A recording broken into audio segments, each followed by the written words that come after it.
يهده الله فلا مضل له ومن يضلل فلا هادي له وأشهد أن لا إله إلا الله وحده لا شريك له وأشهد أن محمدا عبده ورسوله يا أيها الذين آمنوا اتقوا الله حق تقاته ولا تموتن إلا وأنتم مسلمون يا أيها الناس اتقوا ربكم الذي خلقكم من نفس واحدة وخلق منها زوجها وبث منهما رجالا كثيرا ونساء واتقوا الله الذي تساءلون به والأرحام إن الله كان عليكم رقيبا يا أيها الذين آمنوا اتقوا الله وقولوا قولا سديدا يصلح لكم أعمالكم ويغفر لكم ذنوبكم ومن يطع الله ورسوله فقد فاز فوزا عظيما أما بعد فإن أصدق الحديث كتاب الله وخير الهدي هدي محمد صلى الله عليه وسلم وشر الأمور محدثاتها وكل محدثة بدعة وكل بدعة ضلالة وكل ضلالة في النار.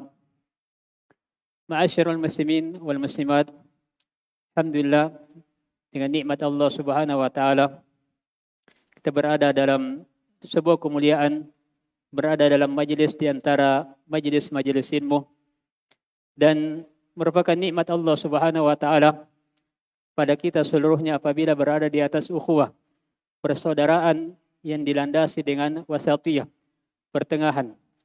Sebab persaudaraan di atas wasatiyah inilah yang menyatukan kita di atas kebenaran, dan inilah yang menjadikan hati kita bersaudara. Allah Subhanahu wa taala menguatkan hati kita yang tidak bisa dibayar dengan apapun.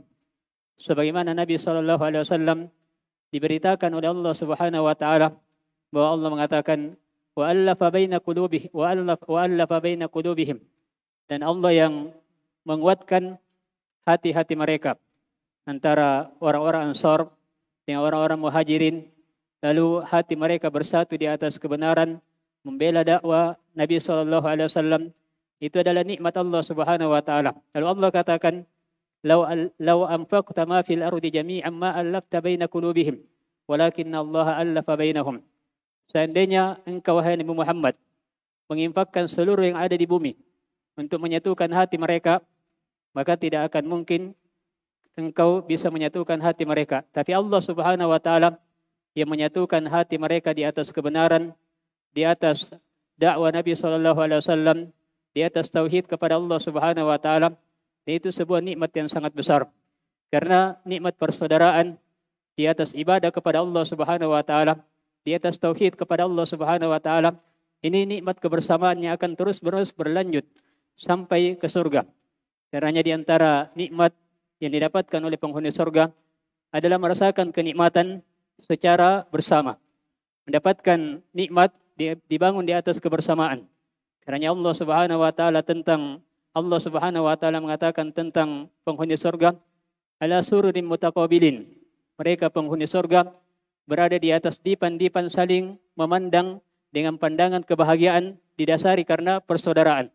Disebabkan karena dahulunya mereka di dunia berada di atas persaudaraan, di atas kebenaran, di atas al-haq, di atas tauhid kepada Allah Subhanahu wa taala, di atas sunnah Nabi sallallahu alaihi wasallam.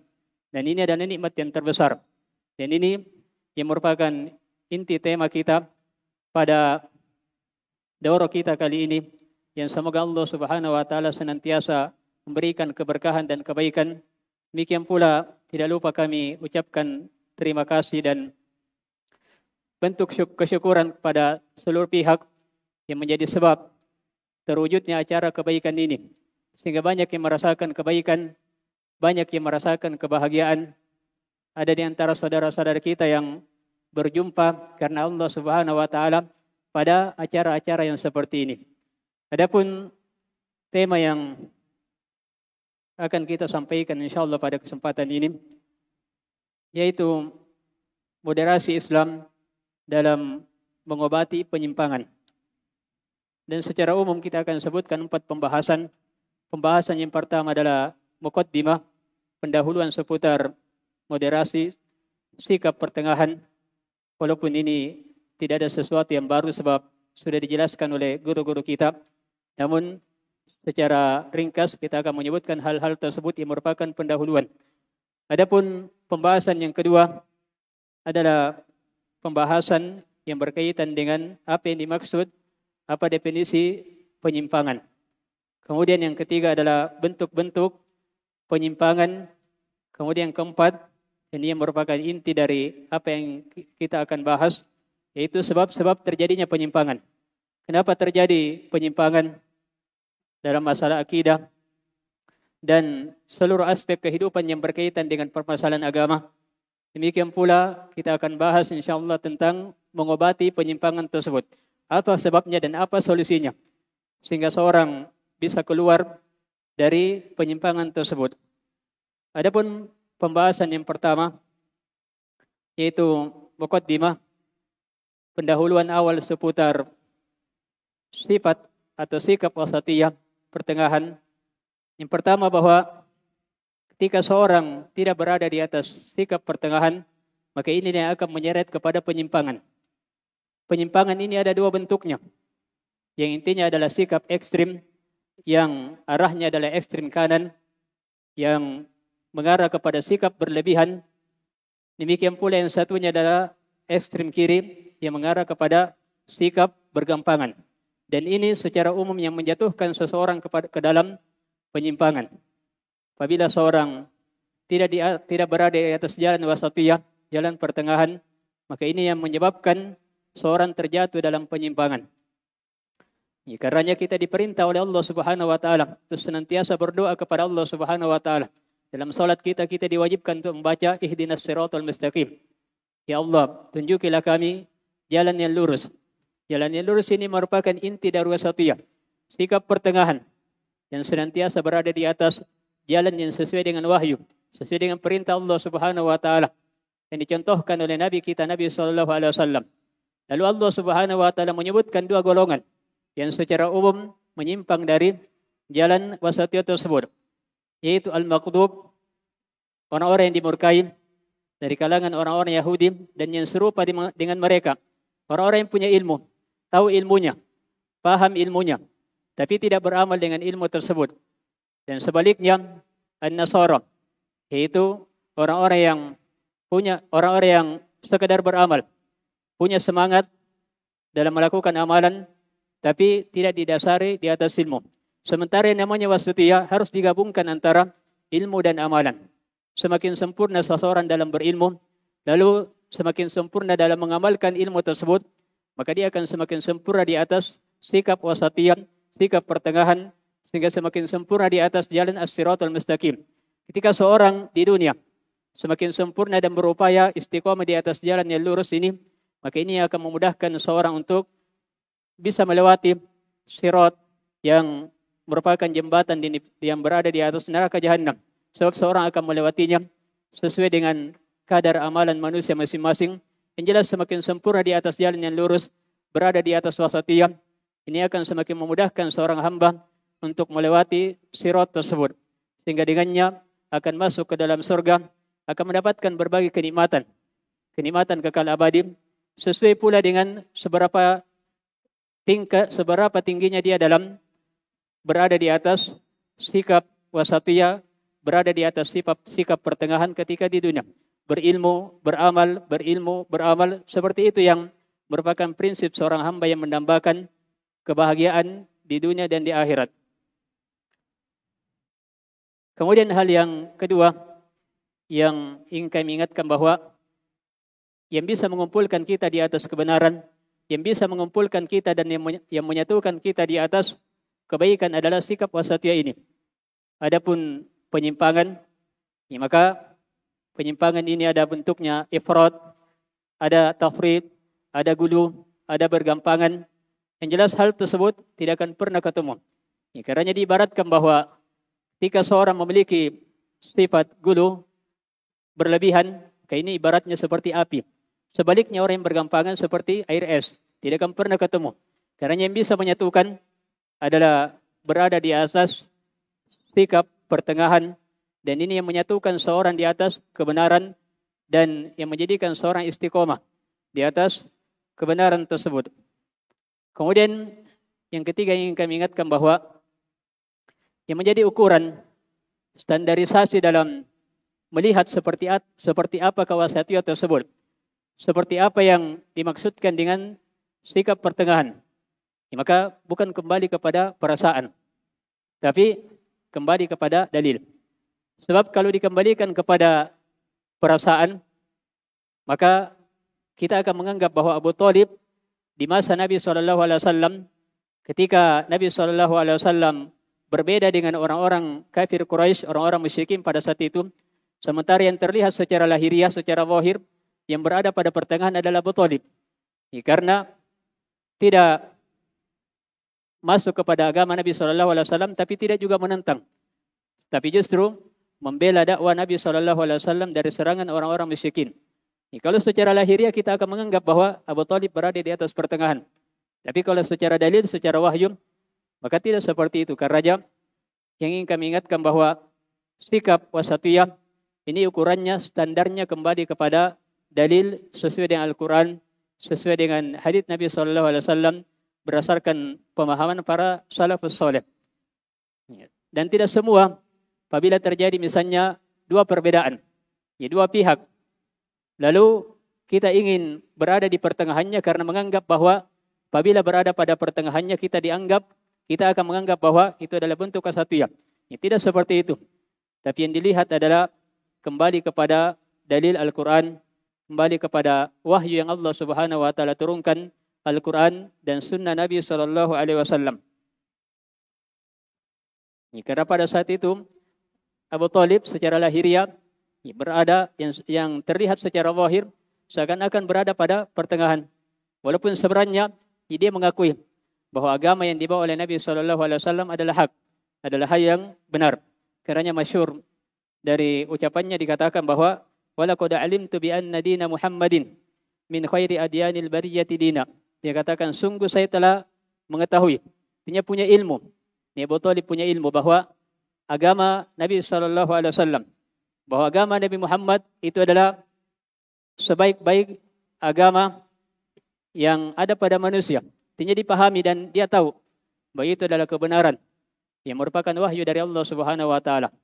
Yang jelas yang ingin kita sebutkan di sini bahwa bukan berarti bahwa setiap ada dua belah pihak yang terjadi perbedaan, lalu kita ingin berada di tengah-tengahnya, kemudian dianggap bahwa itu adalah wasatiyah. Tidak seperti itu.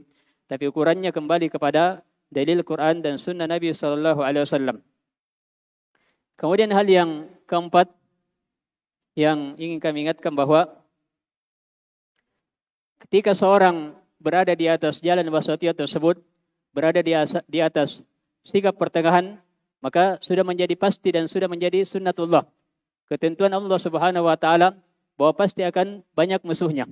Sebab dari dua arah, orang ekstrem kanan, orang ekstrem kiri. Dan anehnya dari dua belah pihak ini, yang ekstrem kanan dan ekstrem kiri, akan memberikan julukan gelar kepada orang-orang yang berada di atas pertengahan dengan sifat ekstrem tersebut. Misalnya dalam pembahasan iman yang mungkin telah disyaratkan oleh Ustaz kita tadi, Ustaz Nasr hafizahullah, bahwa wasati ahlus sunnah wal jamaah, sikap pertengahannya berada di tengah-tengah antara orang-orang khawarij yang berlebihan, dan menganggap bahwa pelaku dosa besar dianggap kafir di dunia dan kekal di akhirat, kekal di neraka. Ini hukum di akhirat. Sebaliknya orang-orang murji'ah yang mengatakan bahwa pelaku dosa besar sama sekali tidak memberikan pengaruh kepada keimanannya, dianggap sebagai orang yang beriman secara sempurna. Beda dengan ahlus sunnah wal jamaah yang berada di atas pertengahan, yang mengatakan bahwa pelaku dosa besar adalah orang yang beriman, tapi karena melakukan dosa besar sehingga keimanannya kurang. Karena disebutkan dengan ibarat ungkapan mu'minun naqisul iman, dia orang yang beriman tapi kurang keimanannya. Berapa kurangnya keimanannya sesuai dengan seberapa besar dari dosa besar yang dia lakukan. Yang jelas dia tetap orang yang beriman, tidak dikatakan kafir, namun dianggap sebagai orang yang kurang keimanannya karena melakukan dosa besar. Kalau kita melihat orang-orang yang berbeda dengan sikap wasatiyah ini, yang berbeda dengan ahlus sunnah wal jamaah, kita akan melihat bahwa dari dua kubu tersebut akan memberikan tuduhan dan akan memberikan gelar kepada orang-orang yang berada di atas wasatiyah ya dengan gelar yang ada pada mereka. Misalnya orang-orang Khawarij justru akan menganggap bahwa Ahlus Sunnah wal Jamaah, orang-orang yang berada di atas wasatiyah ini dianggap sebagai Murji'ah. Sebaliknya orang-orang Murji'ah yang bergampangan ini akan menuduh Ahlus Sunnah wal Jamaah sebagai orang-orang Khawarij. Demikian ya seterusnya. Ya, dalam masalah pembahasan takdir misalnya, yang secara umum ada dua kelompok ekstrim, ada Qadariyah, ada Jabariyah. Ya, maka sikap Ahlus Sunnah wal Jamaah ini akan diberikan gelar. Orang-orang Jabariyah akan memberikan gelar kepada Ahlus Sunnah wal Jamaah dengan Qadariyah. Sebaliknya, orang-orang Qadariyah akan memberikan gelar kepada Ahlus Sunnah wal Jamaah dengan Jabariyah. Ya, seperti itu ciri dari Ahlul Batil. Ya, dan sudah menjadi sunnatullah akan mendapatkan ujian. Orang-orang yang berada di atas wasatiyah akan memberikan gelar-gelar yang buruk. Ya, dan karenanya yang dituntut bagi orang yang berada di atas wasatiyah tersebut adalah bersabar. Sebab telah dicontohkan Nabi kita, Nabi SAW, manusia yang termulia. Sebelum Nabi SAW diutus sebagai Nabi dan Rasul Allah Subhanahu Wa Taala, digelari dengan Al-Amin, yang sangat jujur, terpercaya.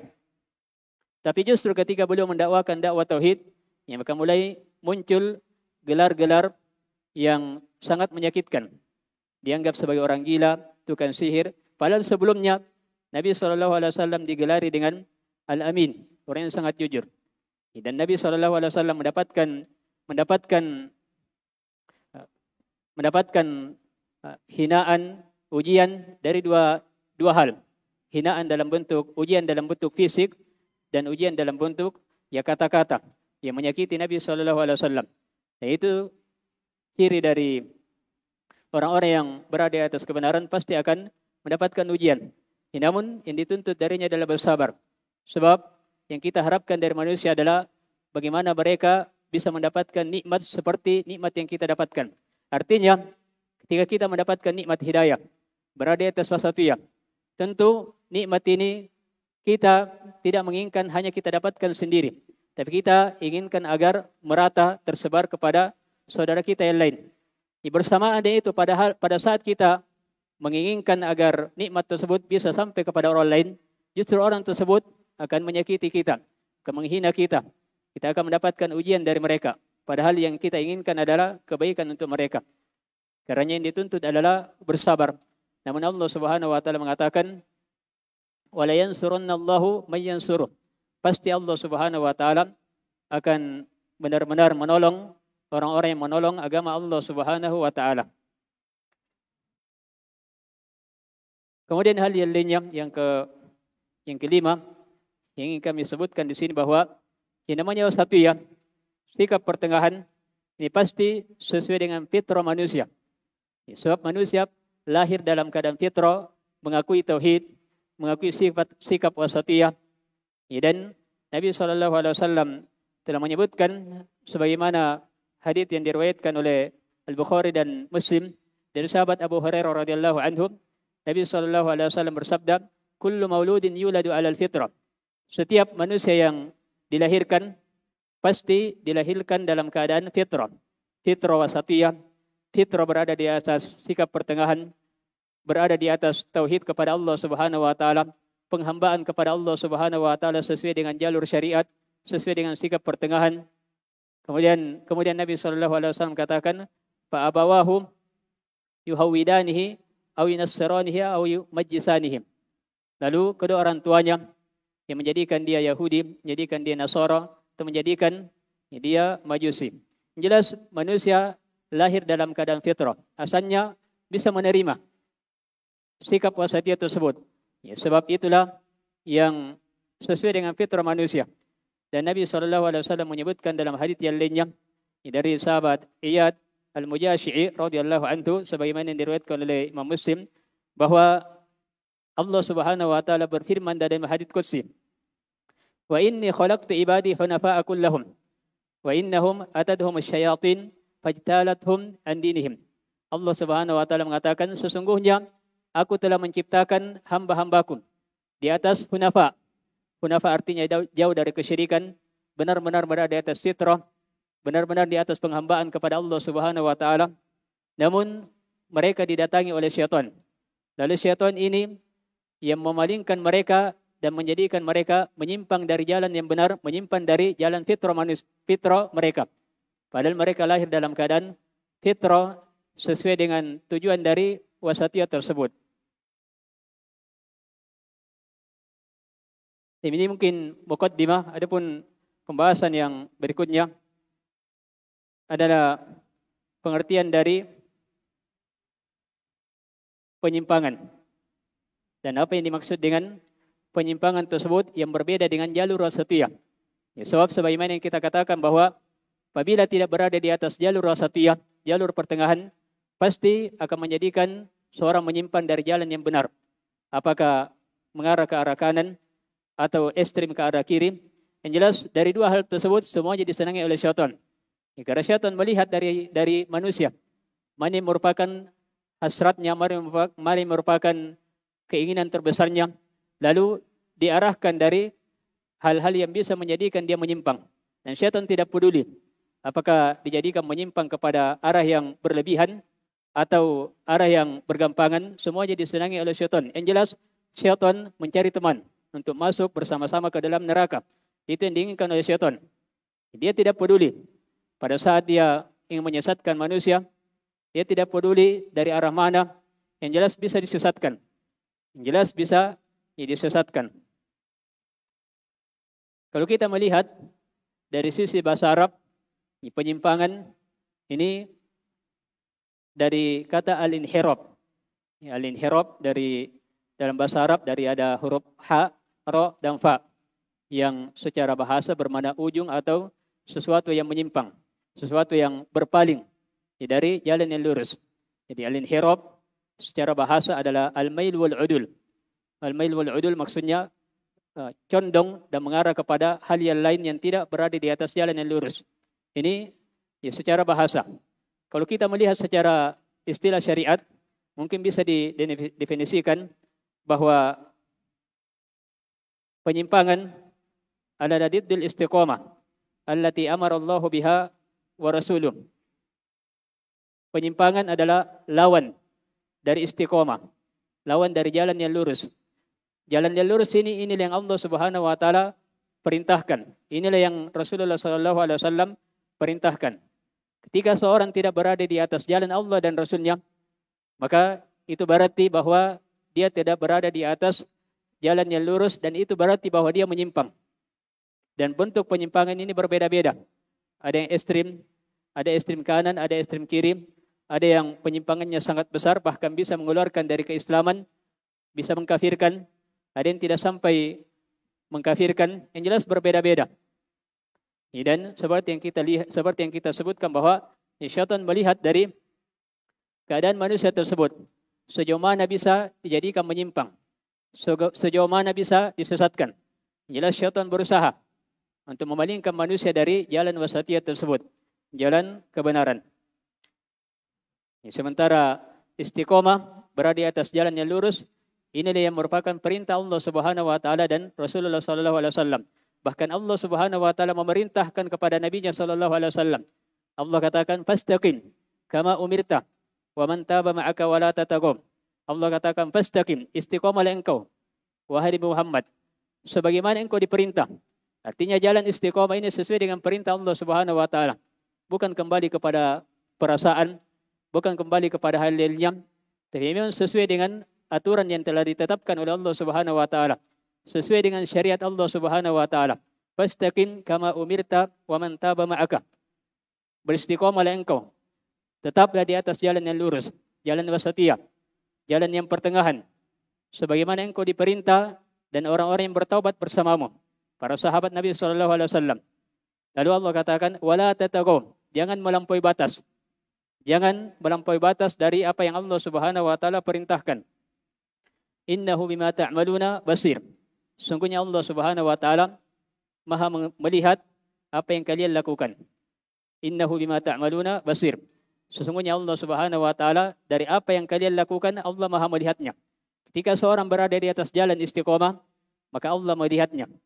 Ketika seorang menyimpang dari jalan yang lurus, apakah ekstrem kanan atau ekstrem kiri, gulu, berlebihan atau bergampangan, semua Allah Subhanahu wa taala melihatnya. Dan apabila Allah Subhanahu wa taala melihatnya, maka pasti Allah Subhanahu wa taala akan membalas sesuai dengan apa yang Allah Subhanahu wa taala lihat.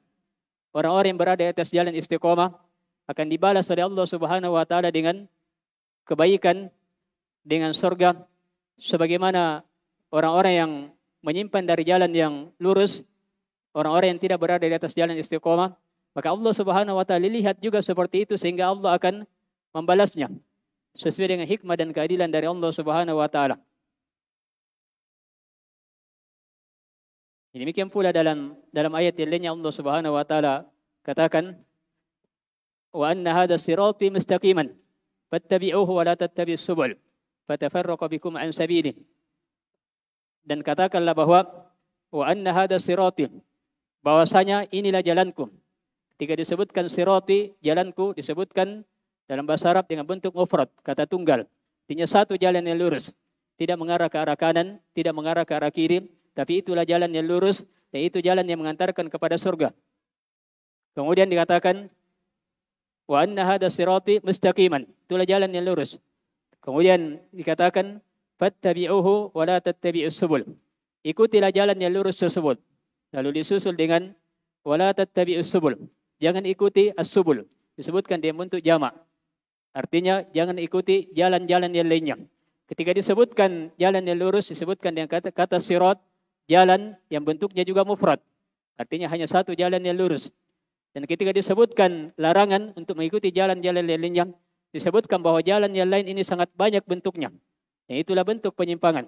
Dan itu yang akan memecah belah dari kebenaran. Itu yang akan menjadikan seorang terpecah belah, yang menjadikan hilang kekuatan kaum muslimin. Apabila terjadi penyimpangan, sehingga semakin banyak terjadi perselisihan, karena dalam kelanjutan ayat Allah katakan, fatafarraqu bikum an sabilihi. Niscaya jalan-jalan tersebut, jalan-jalan yang menyimpang ini akan memecah belah kalian dari jalan Allah Subhanahu wa taala. Akan menjadikan kalian terpecah belah, akan mencerai-beraikan kalian dari jalan yang lurus. Dan hal yang disaksikan secara wakil, secara kenyataan dan fakta, bahwa orang-orang yang menyimpang ini sangat banyak bentuknya, beraneka ragam. Karena dilarang dari perbuatan bid'ah. Sebab apabila dibiarkan seorang melakukan perbuatan bid'ah, maka seorang akan melakukan bentuk ibadah sesuai dengan apa yang diinginkan, walaupun niatnya baik. Sehingga semakin banyak terjadi dan semakin banyak bentuk dari bentuk ibadah tersebut, sehingga semakin banyak perselisihan yang akan terjadi. Karena kita diperintahkan untuk istiqomah di atas jalan yang lurus, sesuai dengan perintah Allah Subhanahu wa taala dan perintah Rasulullah sallallahu alaihi wasallam.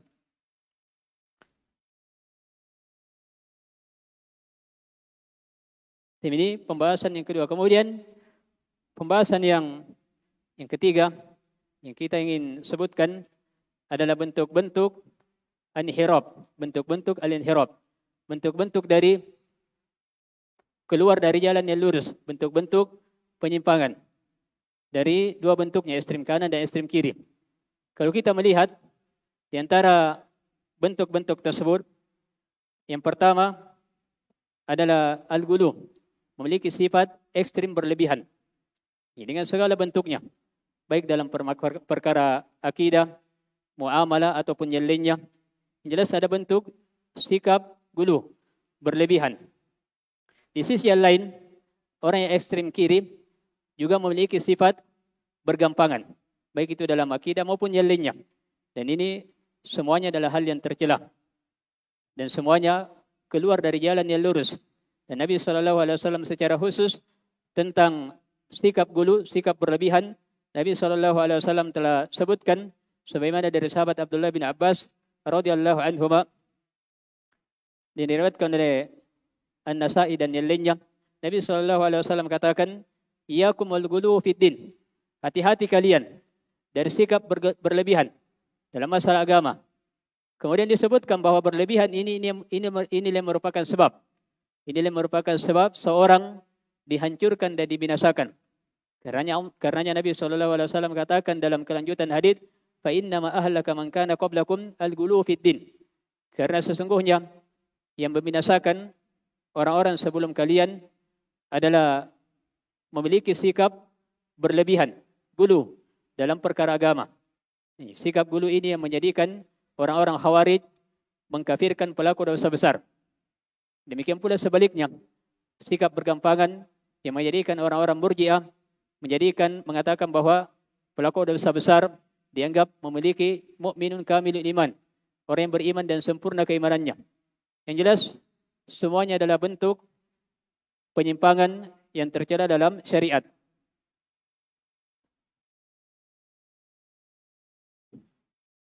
Dan secara khusus juga bentuk bergampangan ini adalah hal yang tercela yang menjadikan seorang terjatuh dalam kefasikan, bergampangan dalam dosa, bergampangan dalam pelanggaran, sehingga seorang terjatuh dalam kefasikan sementara dia tidak menyadari. Padahal Allah Subhanahu wa taala mengancam orang-orang fasik, diancam dengan neraka. Allah katakan, wa ammal ladina fasaqu fama'wahumun nar.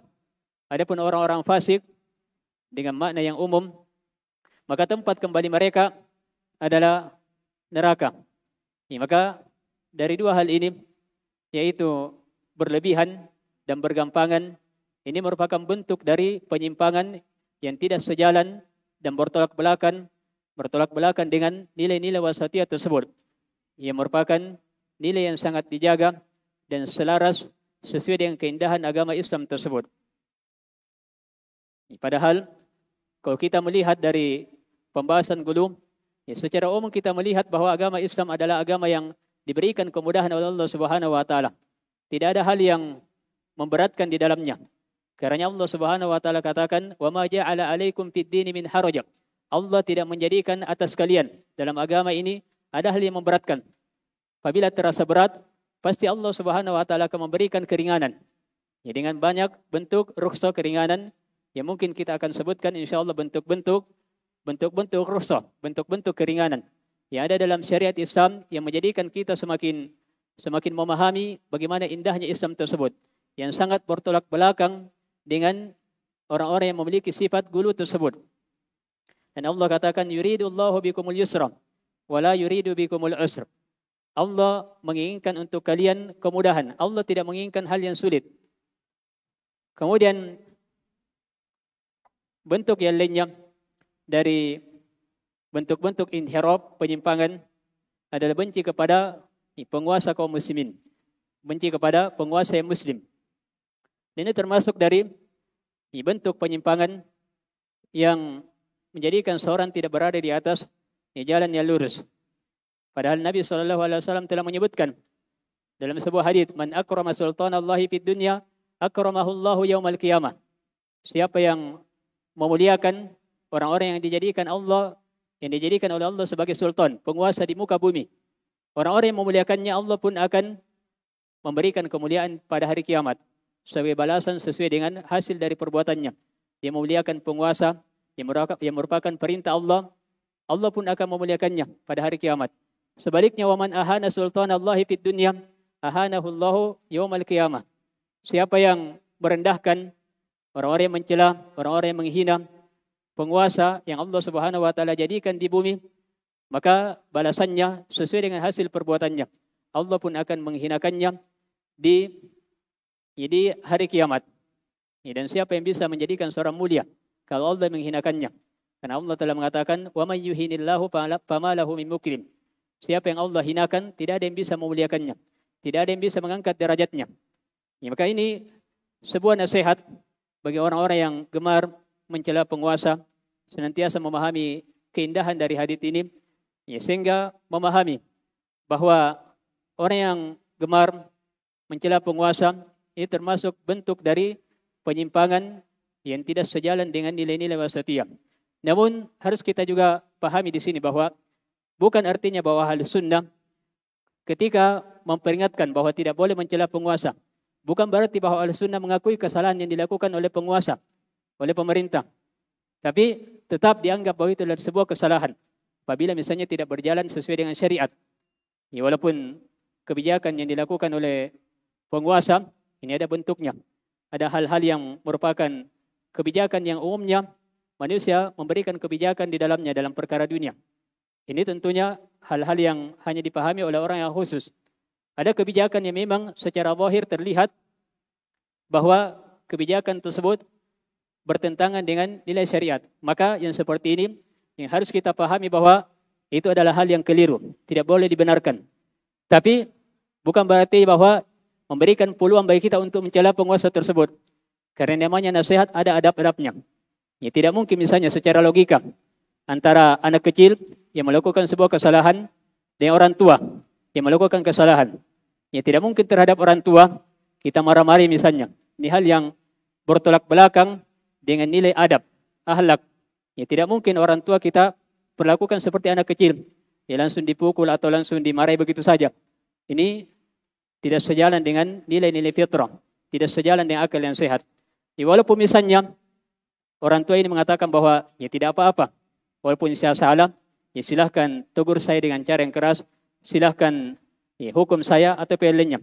Ya, tapi pasti secara fitrah, secara adab, kita tidak berani melakukannya. Demikian pula misalnya penguasa misalnya mengatakan bahwa tidak apa-apa memberikan aspirasi, melakukan demonstrasi, ya, walaupun diizinkan. Tapi secara fitrah, ini belum kita berbicara secara dalil. Itu sudah bertentangan dengan nilai-nilai keindahan yang ditetapkan dalam ya, syariat Islam ini. Ya, karenanya orang-orang yang mencela penguasa ini tidak sejalan dengan nilai-nilai syariat.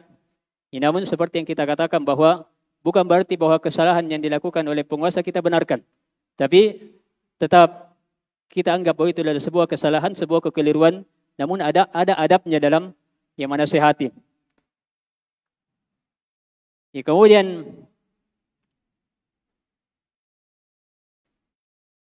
hal yang lainnya, yang ketiga dari bentuk penyimpangan adalah mengkafirkan kaum muslimin. Ya, sebab ini yang akan menjadikan seorang melakukan pengoboman, melakukan aksi-aksi terorisme, ya, karena dianggap bahwa orang tersebut kafir. Dan kalau sudah masuk pemahaman ini, ideologi yang seperti ini, ya, maka kalau begitu karena kafir halal darahnya, boleh dibunuh, ya, dan seterusnya, boleh diambil hartanya. Ya, dan pemahaman-pemahaman yang bercabang darinya yang sangat bertolak belakang dengan nilai-nilai keindahan Islam tersebut. Ya, dan kalau kita melihat orang-orang yang melakukan aksi terorisme ini kebanyakannya atau bisa dianggap bahwa hampir semuanya ya sekedar ya semangat, tidak dilandasi oleh pemahaman-pemahaman yang benar, tidak dilandasi oleh ya dalil-dalil. Ya, dan kalau kita melihat juga orang-orang yang sibuk berada di atas pemahaman seperti ini jauh dari fikih terhadap agama. Ya, jauh dari pemahaman terhadap agama. Dalam masalah akidah, dalam masalah fikih, dalam masalah adab, ini jauh dari pemahaman-pemahaman yang seperti ini. Kemudian yang keempat, yang merupakan bentuk dari inhiraf penyimpangan, ini adalah melakukan aksi irhab. Irhab artinya terorisme, peledakan maupun yang lainnya. Padahal Allah Subhanahu wa taala telah mengatakan, "Innama jazaa'ul ladzina yuharibuna Allah wa rasulahu wa yas'auna fil ardi fasadan ay yuqattalu aw yusallabu aw tuqatta aydihim wa arjuluhum min khilafin aw yunfa min al-ard." Yang secara ringkas bahwa orang-orang yang menentang Allah dan Rasulnya, lalu disebutkan orang-orang yang berusaha untuk melakukan kerusakan di muka bumi. Orang-orang yang melakukan pengeboman, ini kerusakannya sangat besar. Selain kerusakan fisik, ia juga menyakiti kaum muslimin yang lainnya. Sebab manusia yang lainnya akan tertuduh, kaum muslimin yang lainnya akan tertuduh dan akan dianggap bahwa seperti itulah kaum muslimin, seperti itulah orang Islam. Ya, dan padahal yang melakukannya adalah oknum yang mengatasnamakan bahwa itu adalah Islam, sementara mereka jauh dari nilai-nilai Islam yang sebenarnya. Kemudian yang kelima, yang terakhir yang ingin kami sebutkan di sini, sebagai bentuk penyimpangan adalah kebalikan dari sikap gulu, yaitu pemahaman sekularisme. Sebagaimana gulu yang menjadikan seorang berlebihan, sebaliknya ada orang-orang yang ingin memisahkan kehidupan ini dengan masalah agama. Sehingga dianggap bahwa dalam bernegara misalnya tidak butuh agama, Ini juga bentuk dari penyimpangan yang merupakan ekstrim kiri. Dan ini muncul karena tidak memahami keindahan syariat tersebut. Dia kata dia mempelajari as-siyasah syariah, hal-hal yang kaitannya dengan politik Islami, hal-hal yang kaitannya dengan maqasid syariat, tujuan disyariatkannya syariat-syariat yang ada dalam agama kita. Akan melihat bahwa Islam ini adalah sesuatu yang sangat indah, sesuai dengan apa yang Allah Subhanahu wa taala katakan terhadap Nabi-Nya sallallahu alaihi wasallam, "Wa ma arsalnaka illa rahmatan lil alamin." Dan kami tidaklah mengutus engkau kecuali rahmat, kasih sayang. Bukan hanya kepada kaum muslimin, namun secara illa rahmatan lil alamin, kecuali rahmat, kasih sayang terhadap seluruh alam semesta. Kemudian pembahasan yang keempat sekaligus yang terakhir secara ringkas, sebab-sebab terjadinya penyimpangan dan bagaimana mengobatinya. Yang paling pertama dan paling inti adalah kejahilan, tidak paham dalam masalah agama. Ini menjadikan seorang terjatuh dalam penyimpangan. Orang-orang yang ekstrim ini karena tidak paham dalam masalah agama, sehingga sekedar bermodal semangat, sehingga banyak orang-orang yang ingin melakukan pengoboman dianggap bahwa itu adalah mati syahid. Padahal sangat bertentangan dengan nilai-nilai dari syariat Islam yang mulia dan sangat bertentangan dengan arti dari mati syahid tersebut. Ini karena tidak paham dalam masalah agama. Dan tentunya solusinya adalah bagaimana agar dia bisa memahami dan bisa mempelajari agama tersebut sesuai dengan pemahaman yang benar, sehingga jauh dari pemahaman-pemahaman radikal, pemahaman-pemahaman yang menjadikan seorang terjatuh dalam sikap ekstrim.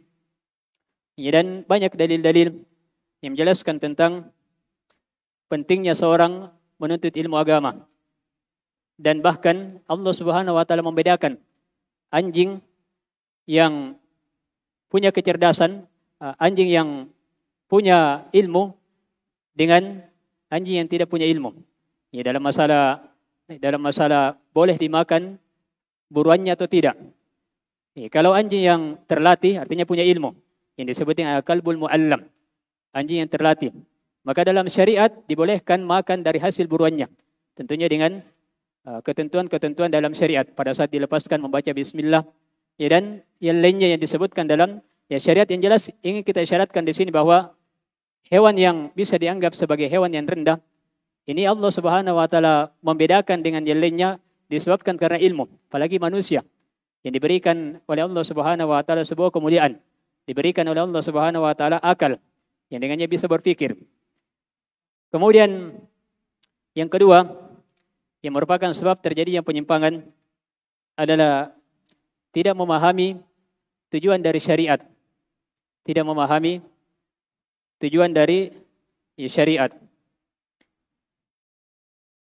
Padahal kalau seorang memahami tujuan dari syariat tersebut, bahkan akan terlihat bahwa syariat ini adalah sesuatu yang sangat mulia. Karena solusinya sebagai obatnya dalam mengobati penyimpangan ini, mengobati sebab ini adalah bagaimana dia bisa memahami keindahan syariat tersebut. Kalau misalnya dia melihat dan merenungi pembahasan-pembahasan dalam syariat-syariat dalam agama kita.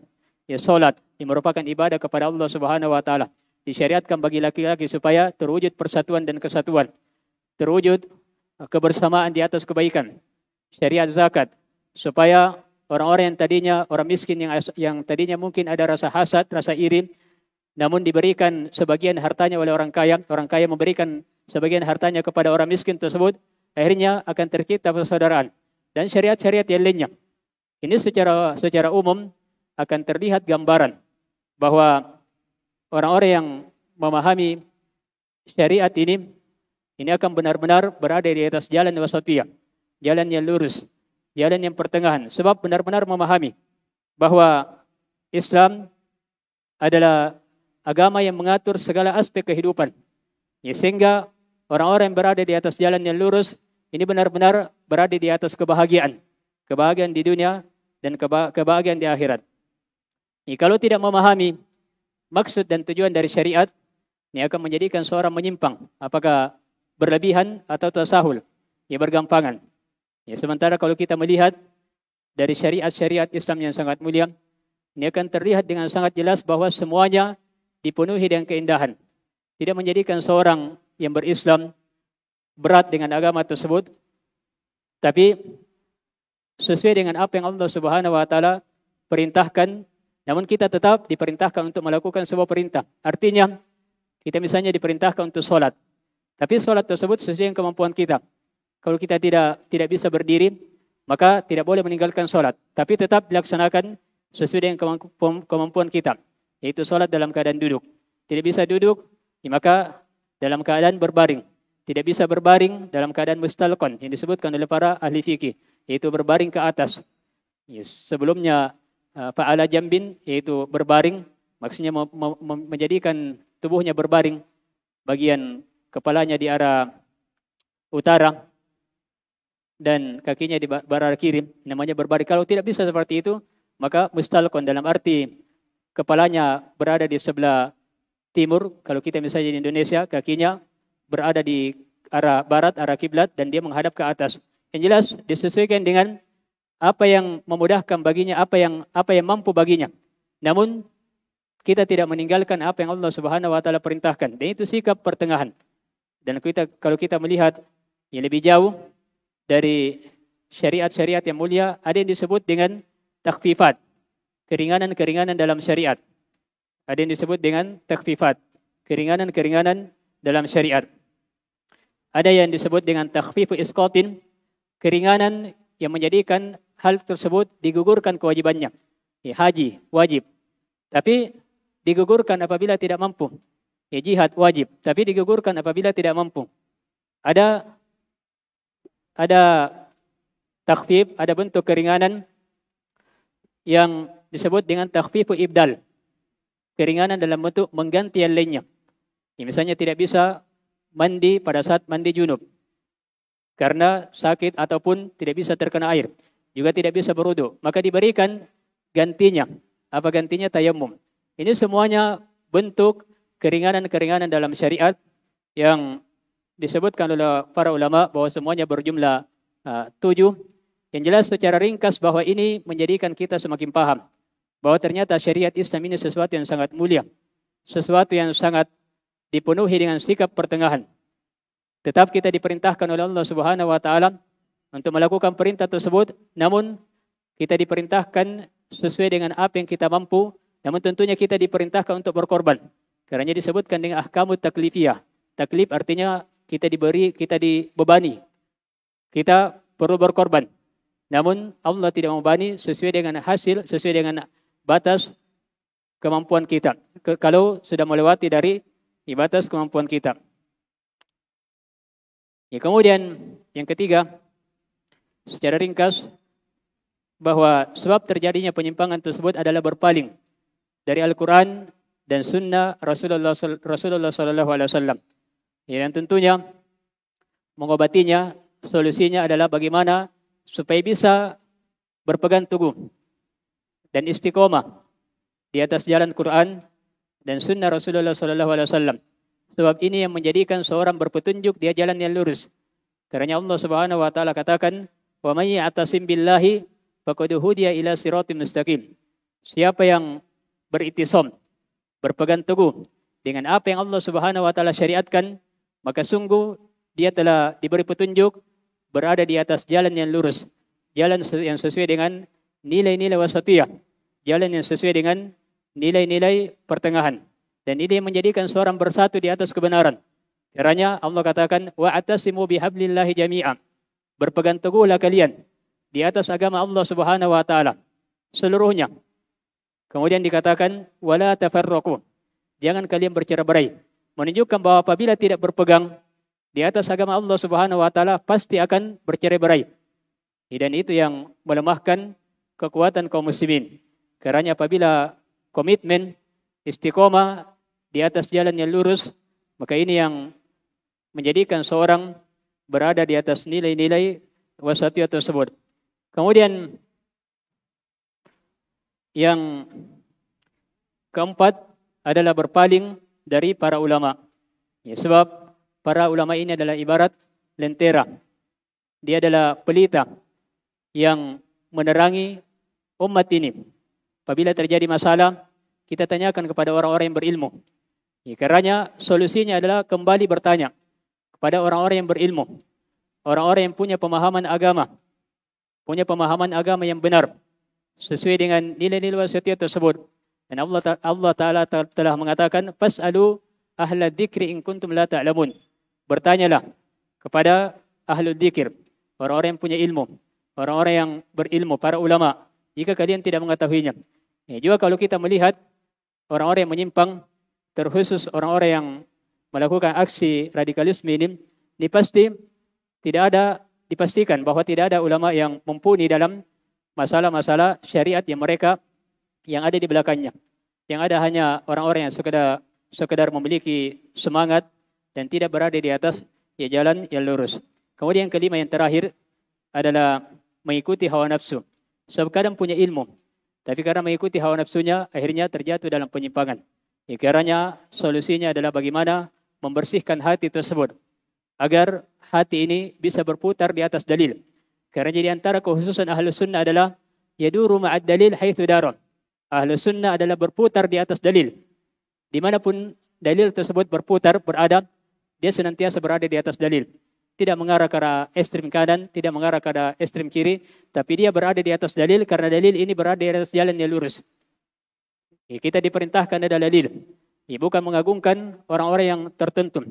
Yang kita perintahkan adalah memuliakan orang-orang yang berilmu. Tapi tidak ada yang namanya takdis, melebihkan secara berlebihan. Tapi kita hanya menghormati, mendudukkan sesuai dengan kedudukannya karena dia adalah orang yang berilmu. Kita diperintahkan untuk menghormatinya. Tapi disesuaikan dan diberlakukan sesuai dengan apa yang Allah Subhanahu wa taala perintahkan. Semoga apa yang kita dengarkan ini menjadi tambahan ilmu yang menjadikan kita semakin paham indahnya Islam tersebut, yang dengannya kita memahami bahwa nilai-nilai wasatiyah ini yang akan menjadikan kita terbebas dari penyimpangan. Ini akan menjadikan kita berada di atas jalan yang lurus. Ini akan menjadikan kita istiqomah di atas jalan yang lurus. Dan apabila berada di atas jalan yang lurus di dunia, maka Allah Subhanahu wa taala memberikan kemuliaan di akhirat, masuk ke dalam surga. Orang-orang yang berada di atas jalan yang lurus tersebut berada dalam surga dalam keadaan bersaudara, mendapatkan kenikmatan yang Allah Subhanahu wa taala janjikan. Semoga Allah Subhanahu wa taala senantiasa memberikan anugerah nikmat hidayah dan istiqomah di atas jalan yang lurus kepada kita. Dan semoga para panitia diberikan keikhlasan dalam menjalankan tugas yang mulia ini. Dan semoga Allah Subhanahu wa taala memberikan pahala yang berlipat ganda. Innahu waliyyu dzalika wal qadiru alaihi, wallahu a'lam. Dan apa yang kami sampaikan semuanya adalah keutamaan dari Allah Subhanahu wa taala. Kalau itu adalah hal yang merupakan kebenaran, kalau hal yang merupakan kekeliruan, maka itu datangnya dari syaitan dan dari diri kami. Semoga Allah Subhanahu wa taala memaafkan